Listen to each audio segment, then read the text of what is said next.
大家文千万字，逐工要甲大家做伙来拜一字。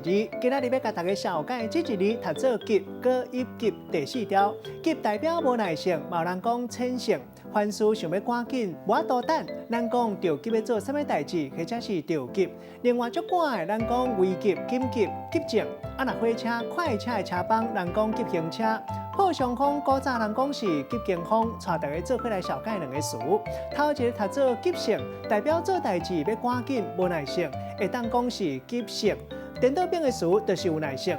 另外，代志变化真紧，像讲急诊、急性无长炎，颠倒变的词就是慢性。第二个词，大家可能较青分，读做急架，会当讲是赶紧急性，嘛会当讲是紧急。咱用一句话来举例，甲这两个词合做伙。比如讲，互野狗咬到这款代志较急架，烦恼会变做急惊风；若是变做急性细菌感染，安尼代志就大条，都要赶紧去挂急诊，互医生来处理。